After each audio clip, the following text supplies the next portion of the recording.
తిరుమల తిరుపతి శ్రీ వెంకటేశ్వర స్వామి వారి ప్రసాదమైనటువంటి లడ్డూ తయారీలో ఉపయోగించేటువంటి ఆవు నెయ్యిలో జంతువుల యొక్క కొవ్వు కలిసిందని, అటువంటి జంతువుల యొక్క కొవ్వు అవశేషాలు ఉన్నటువంటి నేతితో తయారు చేసిన ప్రసాదాలని భక్తులకు పంచేశారని చెప్పని తప్పుడు ప్రచారం ద్వారా రాజకీయ లబ్ధి కోసం సాక్షాత్తు కలియుగ దైవమైనటువంటి శ్రీ వెంకటేశ్వర స్వామి వారి ఆలయ మహత్యాన్ని, తిరుమల తిరుపతి దేవస్థాన పవిత్రతను, తిరుమల తిరుపతి వెంకటేశ్వర స్వామి వారి నైవేద్యమైనటువంటి లడ్డూ ప్రసాదాన్ని కూడా దుర్మార్గంగా రాజకీయాలకి వాడుకుంటూ ఒక పవిత్ర దేవాలయాన్ని, ప్రపంచవ్యాప్తంగా ఉన్నటువంటి హైందవ ప్రజల యొక్క ఆరాధ్య దైవమైనటువంటి వెంకటేశ్వర స్వామి వారిని కూడా రాజకీయాల్లో భక్తుల మనోభావాల్ని దెబ్బతీసే స్థాయిలో ముఖ్యమంత్రి హోదాలో ఉన్నటువంటి ఒక బాధ్యతాయుతమైనటువంటి పదవిలో కూర్చున్నటువంటి నారా చంద్రబాబు నాయుడు గారు, తిరుమల తిరుపతి ఎగ్జిక్యూటివ్ ఆఫీసర్ గారైన శ్యామలరావు గారు నెయ్యిలో లోపాలున్నటువంటి నెయ్యిని వెనక్కి తిప్పి పంపాము, మేము దాన్ని వాడలేదు, స్వీకరించలేదు అని, ప్రసాదానికి దాన్ని వాడకుండానే వెనక్కి తిప్పి పంపించాము అని చెప్పని, అలాగే తిరుపతిలో ల్యాబ్ ఉంది, ల్యాబ్ లో మేము పరీక్ష చేసి అటువంటి నెయ్యిని వెనక్కి పంపించాము, వాడలేదని చెప్పని ఈవో చెప్తున్నప్పటికీ కూడా దుర్మార్గంగా నారా చంద్రబాబు నాయుడు గారు దీంట్లో జంతువు కొవ్వు కలిసిందని, అలాగే వారి కుమారుడైన నారా లోకేష్ నాయుడు గారు మరొక అబద్దాలాడటంలో, అసత్యం ఆడటంలో మరొక 10 అడుగులు ముందుకేసి పంది కొవ్వు కలిసిందని చెప్పని ప్రసాదంలో నారా లోకేష్ మాట్లాడు. అలాగే వెనకటికి పెద్దలు చెప్పిన సామెతగా దున్నపోతు ఈనిందేనే ఎవడో చెప్తే దూడను కట్టేయమని చెప్పని ఇంకొకటి దూడను కట్టేయడానికి పరిగెత్తిన చందాన ఈ తండ్రి కొడుకుల యొక్క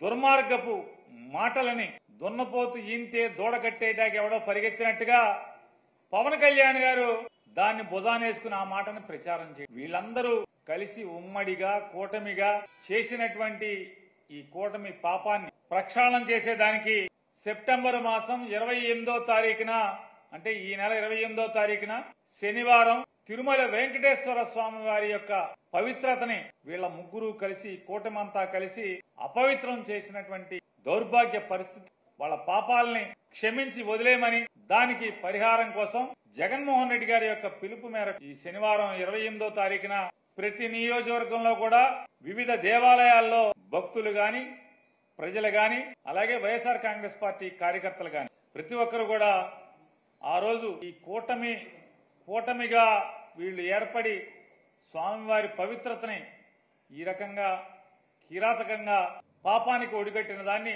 పరిహారం కోసం ప్రత్యేకమైన పూజలు నిర్వహించమని చెప్పని అందరినీ కూడా వైఎస్ఆర్ కాంగ్రెస్ పార్టీ తరఫున గత వారం రోజులుగా తిరుపతి వెంకటేశ్వర స్వామి వారి ఆలయ ప్రతిష్టని, స్వామివారి ప్రతిష్టని, ఈ రాష్ట్ర ప్రతిష్టని మంట కలపటానికి, కలియుగ వెంకటేశ్వర స్వామిని రాజకీయాల్లోకి లాగి చంద్రబాబు రాజకీయ లబ్ధి పొందాలన్నటువంటి ప్రయత్నం ఆ దేవుడు క్షమించడు.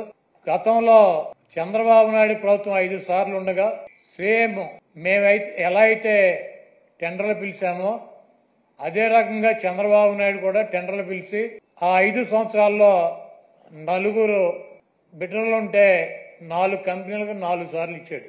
అయితే ఆయన ముఖ్యమంత్రిగా ఉండగా 14-15 సార్లు నెయ్యిలో క్వాలిటీ లేదని చెప్పి సర్టిఫికేట్లతో ఆ ట్యాంకర్లు వెనక్కి పంపడం జరిగింది. ఆ తర్వాత వైఎస్ఆర్ కాంగ్రెస్ ప్రభుత్వం వచ్చిన తర్వాత అక్కడ గతంలో ఏ రకంగా టెండర్లు పిలిచారో, ఏ రకంగా కేటాయింపులు చేశారో అదే రకంగా మా ప్రభుత్వం కూడా కేటాయింపులు చేసింది. 18 సార్లు జగన్మోహన్ రెడ్డి గారు ముఖ్యమంత్రిగా ఉండగా ఈ నెయ్యిలో క్వాలిటీ లేదని చెప్పి దాన్ని వెనక్కి పంపడం జరిగింది. ప్రతి వెహికల్ని తిరుమల తిరుపతి దేవస్థానానికి వచ్చేటువంటి ప్రతి దాన్ని కూడా ఇన్స్పెక్షన్ చేసి దాంట్లో లోపాలు ఉంటే దాన్ని వెనక్కి పంపించి అది వాళ్ళకి కావలసినట్టు ఉంటేనే అక్కడ దించుకునేటువంటి పరిస్థితి ఉంటుంది. ఇది గత ప్రభుత్వాలు గత 100 సంవత్సరాల నుంచి వచ్చేటువంటి ఆనవాయితీ. దాని ప్రకారమే చంద్రబాబు ముఖ్యమంత్రిగా ఉన్నా, జగన్మోహన్ రెడ్డి గారు ముఖ్యమంత్రిగా ఉన్నా, అంతకుముందు వేరే ముఖ్యమంత్రులు ఉన్నా కూడా ఈ క్వాలిటీ లేనటువంటి నెయ్యి కావచ్చు, ఇతర ఆహార పదార్థాలనే రిజెక్ట్ చేసి వెనక్కి పంపినటువంటి సందర్భాలు కోకొల్లలు ఉన్నాయి. అదే విధానంగా చంద్రబాబు నాయుడు ముఖ్యమంత్రి అయిన తర్వాత 4వ తారీఖు జగన్మోహన్ రెడ్డి గారు జూన్ 4న ఆయన రాజీనామా చేశాడు ఈ రాష్ట్రానికి ముఖ్యమంత్రిగా.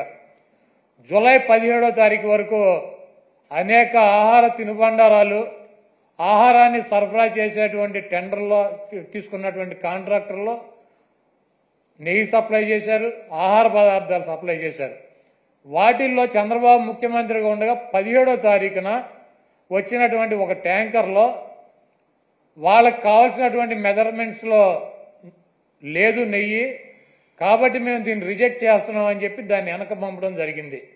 ఆ నెయ్యిని వాడల. గతంలో కూడా రిజెక్ట్ చేసి 18 సార్లు పంపించే ఇటువంటి నెయ్యిలు వస్తాయి. ఎప్పుడూ కూడా క్వాలిటీ లేనటువంటి నెయ్యి కానీ నూనె కానీ ఎటువంటి ఆహార పదార్థాలు తిరుమల తిరుపతి దేవస్థానంలో వాడినటువంటి పరిస్థితి లేదు. 17వ తారీఖున జూలై 17వ తారీఖున ఏం ఫస్ట్ టైం కాదు రిజెక్ట్ అవటం, కొన్ని వందల సార్లు రిజెక్ట్ అయినాయి అదే తిరుమల తిరుపతి దేవస్థానంలో. దానిని చంద్రబాబు నాయుడు రాజకీయ లబ్ధి కోసం జంతువుల కొవ్వు కలిసింది, ఆ కొవ్వుతో లడ్డూలు తయారు చేశారు, వాటిని ప్రసాదాలుగా భక్తులకు ఇచ్చారు. ఈ దేశంలో ఉన్నటువంటి వెంకటేశ్వర స్వామి భక్తులు తిరుపతి వెళ్ళినాళ్ళు, లేకపోతే ఎవరైనా నాబోటాళ్ళు వెళ్ళి లడ్డు తీసుకొచ్చి 10 మందికి పంచి పెడతారు. వీళ్ళంతా కూడా అపవిత్రమైనటువంటి ప్రసాదాన్ని తీసుకున్నారు. కాబట్టి జగన్మోహన్ రెడ్డిని శిక్షించాలి అని చెప్పి చంద్రబాబు నాయుడు రాజకీయ ప్రయోజనాలు ఆశించి సొంత మామనే రాజకీయాల కోసం, పదవి కోసం, పార్టీ కోసం దిగజార్చి ఆయన మీద ఏ రకమైతే నిందలేసి ఆ పార్టీని తీసుకున్నాడో రాజకీయ లబ్ధి కోసం, అదేవిధంగా జగన్మోహన్ రెడ్డి గారు ఇబ్బంది పెట్టాలి రాజకీయంగా అని చెప్పి ప్రత్యక్షంగా కలియుగ దైవమైనటువంటి వెంకటేశ్వర స్వామినే ఆయన ప్రసాదాన్నే రాజకీయాల్లోకి లాక్కొచ్చేసినటువంటి దుర్మార్గమైనటువంటి వ్యక్తి చంద్రబాబు నాయుడు. ఈరోజు ఇటువంటి దుర్మార్గం చేసి ఆలయ ప్రతిష్టని, వెంకటేశ్వర స్వామి విశిష్టతని దెబ్బతీసినటువంటి ఈ చంద్రబాబు నాయుడు గారికి బుద్ధి రావాలని చెప్పి, దీనిలో ఎటువంటి తప్పు జరగలేదన్నది ప్రజలకి తెలవాలని చెప్పి 1కి 10 సార్లు చెబుతున్నాం. ఎందుకంటే ఆ ప్రసాదం సేవించినటువంటి ఏ భక్తుడు కూడా కల్తీ ప్రసాదాన్ని తీసుకోవాలా, అక్కడ రిజెక్ట్ అవుతుంది. మొన్న వచ్చినటువంటి వెహికల్ కూడా ఆయన ముఖ్యమంత్రిగా ఉండగా వచ్చినటువంటి వెహికల్ కూడా రిజెక్ట్ అయ్యి వెనక్కి వెళ్ళింది, అది వాడల. అటువంటి పొరపాటు తిరుమల తిరుపతి దేవస్థానంలో జరగడానికి అవకాశం ఉండదు. అక్కడ ఉన్నటువంటి బోర్డు కానీ, అక్కడ ఉన్నటువంటి ల్యాబులు కానీ, అక్కడ ఉన్నటువంటి ఉద్యోగులు కానీ ప్రతి వస్తువుని టెస్ట్ చేసే లోపలికి అనుమతి ఇచ్చేటువంటి పరిస్థితి ఉంటుంది. రిజెక్ట్ అయిన సందర్భాలు కోకొల్లలో ఎవరూ కూడా మేమేదో అపచారం చేశామనో, లేకపోతే జంతువులు కొవ్వు కలిసినటువంటి ఆహారం తిన్నామనో ఎవరూ కూడా బాధపడాల్సినటువంటి అవసరం లేదు. ఇది గతంలోనూ జరిగింది, ఇది ప్రాసెస్ జరుగుతూనే ఉంటుంది. ఎక్కడా కూడా ఏ ల్యాబ్ కూడా డైరెక్ట్గా దీంట్లో పశువులకు సంబంధించినటువంటి కొవ్వు కలిసిందని చెప్పి ఇవ్వాల. ఇలా జరిగి ఉండొచ్చు, అలా జరిగి ఉండొచ్చు, దీని మీద ఇంకా క్షుణ్ణంగా పరిశీలించాలని చెప్తే ఆ పనికిమాలిన రిపోర్ట్ ఒకటి తీసుకొచ్చి ఇది జరిగిపోయింది, తినేశారు, వండేశారు, స్వామికి పెట్టేశారు అని చెప్పి ఒక దేవుణ్ణి అడ్డం పెట్టుకుని రాజకీయాలు చేయడానికి దిగజారిపోయినటువంటి వ్యక్తుల్ని ఏమనాలి? ఇటువంటి వ్యక్తి ఈ రాష్ట్రానికి ముఖ్యమంత్రి. అంత ప్రతిష్ట కలిగినటువంటి గుడిని, అన్ని మహిమలు కలిగినటువంటి ఆ స్వామిని రాజకీయాల కోసం ఎవడన్నా అన్నం తినేవాడు బజారు లాగుతాడా? చంద్రబాబు నాయుడు భక్తుడా? నాకు 50 సంవత్సరాలు, 50 సంవత్సరాలు 40 సార్లు నేను తిరుపతి వెళ్ళా, 20 సార్లు గుండు కొట్టించుకున్నా, 15 సార్లు కింద నుంచి నడిచి వెళ్ళా, ప్రతి సంవత్సరం వెళ్తా. చంద్రబాబు నాయుడు ఎన్నిసార్లు గుండు కొట్టించుకున్నాడు అక్కడికి వెళ్ళి? వెంకటేశ్వర స్వామికి ఇష్టమైనది ఏంటి? భక్తులు మహిళలు కూడా వెళ్ళి గుండు చేయించుకుంటారు, మహిళలు కూడా వెళ్ళి గుండు చేయించుకుంటారు. ఈయన ఎన్నిసార్లు చేయించుకున్నాడు? ఈయన వెంకటేశ్వర స్వామి భక్తుడా? రాజకీయాలకు వెంకటేశ్వర స్వామి వాడుకుంటాడు. జగన్మోహన్ రెడ్డి గారిని రాజకీయంగా దెబ్బదాకా కొట్టాలంటే నువ్వు డైరెక్ట్ రా, ఆయన సిద్ధంగా ఉన్నాడు. వెంకటేశ్వర స్వామిని మతాలని కులాలని విచ్ఛిన్నం చేసి ఇది పెద్ద కుట్రగా మేము భావిస్తున్నాము. దీని మీద ఎటువంటి ఎంక్వైరీ అయినా సిద్ధంగా ఉన్నామని చెప్పి జగన్మోహన్ రెడ్డి గారు సుప్రీంకోర్టు న్యాయమూర్తికి, ప్రధాన న్యాయమూర్తికి లేఖ రాశారు. అదేవిధంగా ప్రధానమంత్రికి లెటర్ రాశారు. మీరు ఎటువంటి విచారణ జరిపినా వైఎస్ఆర్ కాంగ్రెస్ పార్టీ మేము సిద్ధంగా ఉన్నామని చెప్తే సిట్ అని చెప్పి ఈయన సిట్ అంటే కూర్చున్నవాడు, స్టాండ్ అంటే నుంచున్నవాడు ఒక ఆఫీసర్ని వేశాడు. ఏం రాస్తాడు? లోకేష్ దగ్గరికి ఈయన దగ్గరికి వెళ్ళి ఏం రాయమంటారు సార్ అని చెప్పి అడిగి రాస్తారా సిట్ రిపోర్టు? మీకు దమ్ముంటే సుప్రీంకోర్టు ప్రధాన న్యాయమూర్తితో విచారణ జరిపించండి, లేకపోతే సిబిఐతో విచారణ జరిపించండి. ఏమీ లేవు. సిట్ అంటే కూర్చునేవాడు, ఈయన కూర్చోమంటే కూర్చునే సిట్ అనే ఒక పోలీస్ ఆఫీసర్ని వేసి విచారణ జరిపిస్తాడంట. ఇంకా పైన చెబుతాడు మక్కిలు ఇరక్కొడతా. ఎవడ మక్కిలు ఇరక్కొడతాడు?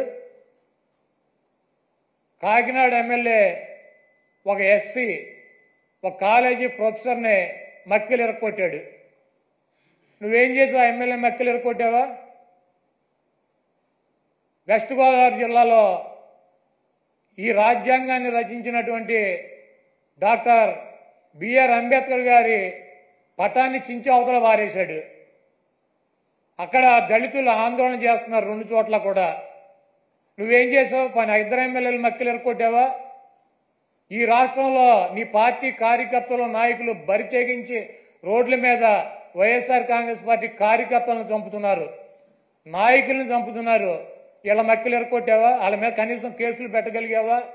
నువ్వు నీ పార్టీ వాళ్ళ మక్కిలు ఎరకొట్టలేవు, నువ్వు వచ్చి అవతల వాళ్ళ మక్కిలు ఎరకొడతా. ఇవన్నీ పోసుకోవాలి కబుర్లు ఎందుకు? నీకు దమ్ముంటే నీ పార్టీలో జరుగుతున్నటువంటి అక్రమాలు, నీ పార్టీ ఎమ్మెల్యేలు, నీ పార్టీ కేడర్ చేస్తున్నటువంటి దుర్మార్గాలనే అరికట్టు, వాళ్ళ మీద చర్యలు తీసుకో. నువ్వు ఇవన్నీ చేయకుండా నొట్సలతోనేమో ఒకటి చెబుతావు, నోటితోనేమో ఒకటి చెబుతావు. ఇక 24 గంటలు దేవుడైనా రాజకీయమే, మామైనా రాజకీయమే, ఏదైనా రాజకీయమైనా మన బతుకు. కాబట్టి చంద్రబాబు నాయుడు చేసినటువంటి ఈ దుర్మార్గానికి, వెంకటేశ్వర స్వామి మీద, ఆయన ప్రసాదం మీద జరిగినటువంటి బురదకి ఆ స్వామిని క్షమించమని చెప్పి, ఈ చేసినటువంటి చంద్రబాబు చేసినటువంటి ఈ దుర్మార్గానికి, ఈ పాపానికి ఏమన్నా శిక్ష వేస్తే ఆయనకి వేయండి కానీ ఈ రాష్ట్ర ప్రజలకు కానీ, దీంట్లో తెలవక ఎవరన్నా సమిధులైతే వాళ్ళని వదిలేయమని చెప్పి 28వ తారీఖున వైఎస్ఆర్ కాంగ్రెస్ పార్టీ నాయకులు, కార్యకర్తలు, అదేవిధంగా ఆ వెంకటేశ్వర స్వామి భక్తులు మీకు అందుబాటులో ఉన్నటువంటి దేవాలయాల్లో పూజలు చేసి చంద్రబాబు చేసినటువంటి ఈ పాపాలకి, చంద్రబాబు చేసినటువంటి ఈ దుర్మార్గానికి, చంద్రబాబు దిగజారిపోయినటువంటి ఈ దిగజారుడుతనానికి పశ్చాత్తాపంగా మేమందరం కూడా ఈ రాష్ట్రం సౌభాగ్యంగా ఉండాలని చెప్పి వెంకటేశ్వర స్వామికి కానీ, వెంకటేశ్వర స్వామి ప్రసాదానికి కానీ ఎవరూ కూడా హాని చేయలేరు. అది చెయ్యాలన్నటువంటి తలంపు వచ్చినా కూడా, చెయ్యవసరంలో తలంపు వచ్చినా కూడా ఆ స్వామే చంద్రబాబు కన్నా మహిమ ఉన్నవాడు, చంద్రబాబు కన్నా ఎక్కువ అధికారం ఉన్నవాడు.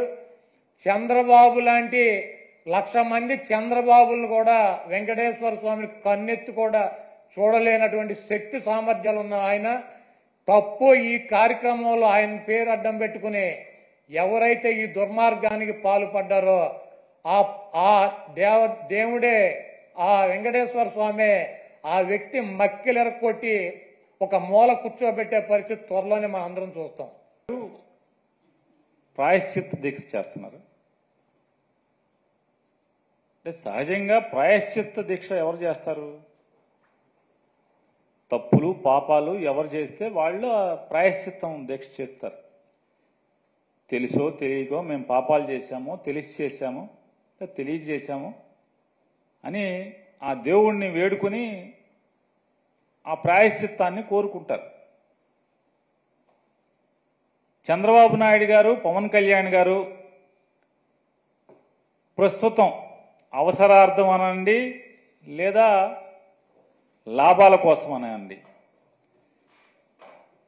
శరీరాలు రెండు వేరైనప్పటికీ కూడా ఒకే ఆత్మ కింద చంద్రబాబు నాయుడు గారు, పవన్ కళ్యాణ్ గారు ప్రస్తుతం ఇద్దరు తిరుగుతున్నారు. కాబట్టి చంద్రబాబు నాయుడు గారి పాడు బుద్ధితో, కుళ్ళిన మెదడుతో సాక్షాత్తు వెంకటేశ్వర స్వామి వారి ప్రసాదం గురించి మలినపు మాటలు మాట్లాడాడు. కాబట్టి అలాగే ఎన్నికల్లో ప్రజల్ని ఓటు అడుక్కునేప్పుడు అమ్మఒడి తీసేసి తల్లికి వందనం అనే పేరు మీద సంవత్సరానికి ఇంట్లో ఎంతమంది పిల్లలు ఉంటే అంతమంది పిల్లలకి డబ్బులు ఇస్తామని, 19 ఏళ్లు నిండిన దగ్గర నుంచి 59 ఏళ్ల వరకు ఇంట్లో ఉన్నటువంటి ఎంతమంది ఆడబిడ్డలు ఉంటే అంతమందికి కూడా డబ్బులు ఇస్తాం నెల నెల అని చెప్పని, అలాగే చదువుకుని ఉద్యోగం లేక ఖాళీగా ఉన్నటువంటి ప్రతి నిరుద్యోగ యువకుడికి కూడా నెల నెల ₹1000 డబ్బులు నిరుద్యోగ భృతిస్తామని చెప్పని, ఉద్యోగస్తులందరికీ కూడా సిపిఎస్ రద్దు చేసి అందరికీ కూడా మంచి లబ్ధి చేకూరుస్తామని చెప్పని వారి గురించి, ఇలా సమాజంలోని ప్రతి ఒక్కరి గురించి అనేక హామీలనిచ్చి ఆడబిడ్డలకు ఉచితంగా బస్సులో తిప్పుతామని చెప్పని అనేక రకాల హామీలు, దాని సూపర్ సిక్స్లు, అలాగే షణ్ముఖ వ్యూహాలు, ఇట్లాంటివన్నీ ఇచ్చి మేము జనాల్ని మోసం చేశాము. రాజకీయాల కోసం జగన్మోహన్ రెడ్డి గారిని నిందల పాలు చేయటం కోసం కలియుగ దైవమైనటువంటి వెంకటేశ్వర స్వామి యొక్క ప్రసాదాన్ని కూడా మా మలినపు నాలుకతో తప్పుగా మాట్లాడాము, ప్రజల్లో తప్పుడు ప్రచారాన్ని చేశామని చెప్పని వాళ్ళ అంతరాత్మ దహించుకుపోతుంది. కాబట్టి శరీరాలు వేరుగా ఒకే ఆత్మగా ప్రస్తుతానికి అవసరార్థం ఇద్దరు తిరుగుతున్నటువంటి రీత్యా ఈ గుళ్ళలో మెట్లు కడగటాలు, పసుపు కుంకాల మెట్లుకు పూయటాలు, లేదా పాప పరిహారాలు, ప్రాయశ్చిత్తాలు, అంతే కదా. పాపాలు ఎవడు చేస్తే వాళ్లే ప్రాయశ్చిత్తం చేయాలి కదా. అదే దాని అర్థంగా కనపడుతుంది.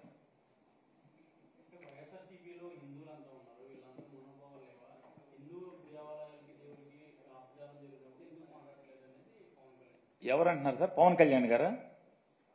పవన్ కళ్యాణ్ గారు హిందూ అని చెప్తున్నారా? ఏమండి హిందూ అంటే? ఆ మధ్య భీమవరంలో ఎప్పుడో నేను బ్యాప్టిజం తీసుకున్నా అని చెప్పారు, ఆయనేనా? కాదండి, భీమవరంలో బ్యాప్టిజం తీసుకున్నానని చెప్పారు, వారేనా? పవన్ కళ్యాణ్ గారు? ఆ పవన్ కళ్యాణ్ గారు, ఈ పవన్ కళ్యాణ్ గారు ఒకళ్ళేనా? ఆ మధ్య ఎప్పుడో ఒక ముస్లిమ్స్ ఇంట్లో టోపీ పెట్టుకుని హలాల్ చేశారా మాంసాన్ని, హలాల్ చేయకపోతే మనం తినకూడదని చెప్పని, సోఫా మీద కూర్చోకూడదు, రంజాన్ మాసంలో కింద కూర్చోవాలి, మంది ఇది పెద్ద మాంసమేనా అని చెప్పి గబగబా అడిగి తిన్నారు, ఆయనేనా? పెద్ద మొక్కలు అని చెప్పి అడిగి తిన్నారు, ఆయనేనా? ఆయనేనా ఈ పవన్ కళ్యాణ్ గారు? జనం మర్చిపోరు ఏది కూడా.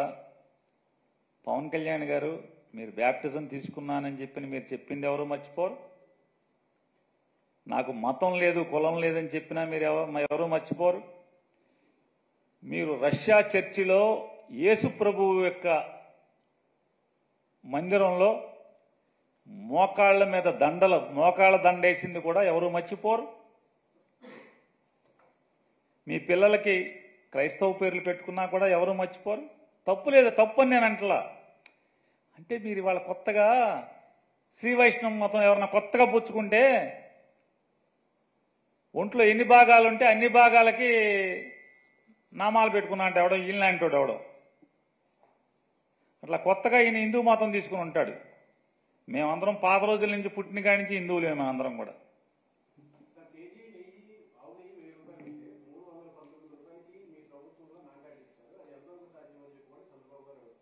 చంద్రబాబు నాయుడు గారి ప్రభుత్వంలో 1000 రూపాయలు కొన్నారా?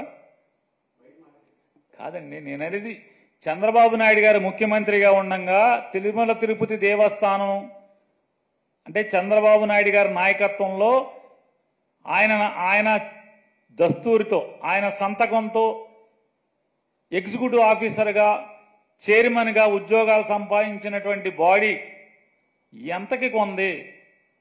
1000కి 2000కి కొందా అని అడుగుతున్నాను. జగన్మోహన్ రెడ్డి గారి ప్రభుత్వం కంటే కూడా తక్కువ రేటుకే కదా కొన్నది మీరు. జగన్మోహన్ రెడ్డి గారు 2019 జూన్ 8వ తారీఖున జగన్ గారి ప్రభుత్వం వచ్చింది. మే 30న జగన్ గారు ప్రమాణ స్వీకారం చేశారు. జగన్ గారు ముఖ్యమంత్రిగా ప్రమాణ స్వీకారం చేసే తర్వాత చంద్రబాబు నాయుడు గారు ఉన్నప్పుడు ఆ చివరి మాసాల్లో రేట్లు చూసుకోండి, మీకే తెలుస్తాయి కదా. హెరిటేజ్లో కేజీ ఆవు నెయ్యి ఎంతకు అమ్ముతున్నారు? హెరిటేజ్లో 1 కేజీ ఆవు నెయ్యి ఎంతకు అమ్ముతున్నారు? 400 చిల్లరకే కదా. 400 చిల్లరకే కదా. ఏదైతే ఈయన మాట మాటకి నందిని నందిని నందిని అని మాట్లాడుతున్నాడు కదా, ఆ నందిని ఆవు నెయ్యి ప్యాకెట్లో ఎంతకు అమ్ముతున్నారు మార్కెట్లో? ఈ రోజైనా సరే 400 చిల్లరే కదా. అంటే కొట్లోళ్ళకి కమిషన్ ఇచ్చి, ఏజెంట్లకు కమిషన్ ఇచ్చి, C&F స్టాకిస్ట్ ఎవరైతే జిల్లాల స్టాకిస్ట్ ఉంటారో వాళ్ళకి కమిషన్ ఇచ్చి, ప్యాకింగ్ ఖర్చు, మార్కెటింగ్ ఖర్చు, అడ్వర్టైజ్మెంట్ ఖర్చు, ఆ నందిని వాడమని చెప్పని పబ్లిసిటీ చేసిన సినిమా యాక్టర్లకు ఖర్చు, ఇన్ని ఖర్చులు కలిపి 400 చిల్లరకు అమ్ముతుంటే ఏ ఖర్చు, ఏ పబ్లిసిటీ, ఏమీ ప్యాకింగ్ కానీ ఏమీ లేకుండా బల్క్గా లారీలో ట్యాంకర్లో పోసేది తక్కువకు వస్తా రాదా? 2 లక్షల కేజీలు, 1 కేజీ కాదు, 1/2 కేజీ కాదు, లక్షల కేజీలు మీరు కొంటే తక్కువకు తీసుకుంటారా లేదా? మీ హెరిటేజ్ కంపెనీ సరుకులు కొంటుంది, బల్క్గా మీరు కొంటే ఎంత కొంటున్నారు? మీ హెరిటేజ్ ఆవుని మీరు 500 చిల్లర 400 చిల్లరకు అమ్ముతున్నారు. మీరు బల్క్గా లారీ కావాలంటే 400 చిల్లరకి మీరు అమ్ముతారా? మేము కొంటామా? నాకు లారీ ఆవు నెయ్యి కావాలి హెరిటేజ్లో అంటే మేము కేజీ 400 చిల్లరకి ప్యాకెట్ చేసి అమ్ముతున్నాం కాబట్టి అదే 400 చిల్లరకని అమ్ముతారా? అమ్మితే ఎవడన్నా కొంటాడా? లారీ ఆవు నెయ్యి కావాలంటే. చంద్రబాబు నాయుడు గారు 2019 జగన్మోహన్ రెడ్డి గారికి ప్రభుత్వానికి అప్పచెప్పే సమయానికి తిరుమల తిరుపతి దేవస్థానంలో కొన్నటువంటి నెయ్యి రేటు ఇంచుమించుగా సమానంగానే అదే రేట్లో జగన్మోహన్ రెడ్డి గారి ప్రభుత్వం కూడా, ఆ ప్రభుత్వంలో ఏర్పాటైన టీటీడీ బోర్డు కూడా కొనుగోలు చేయడం జరిగింది.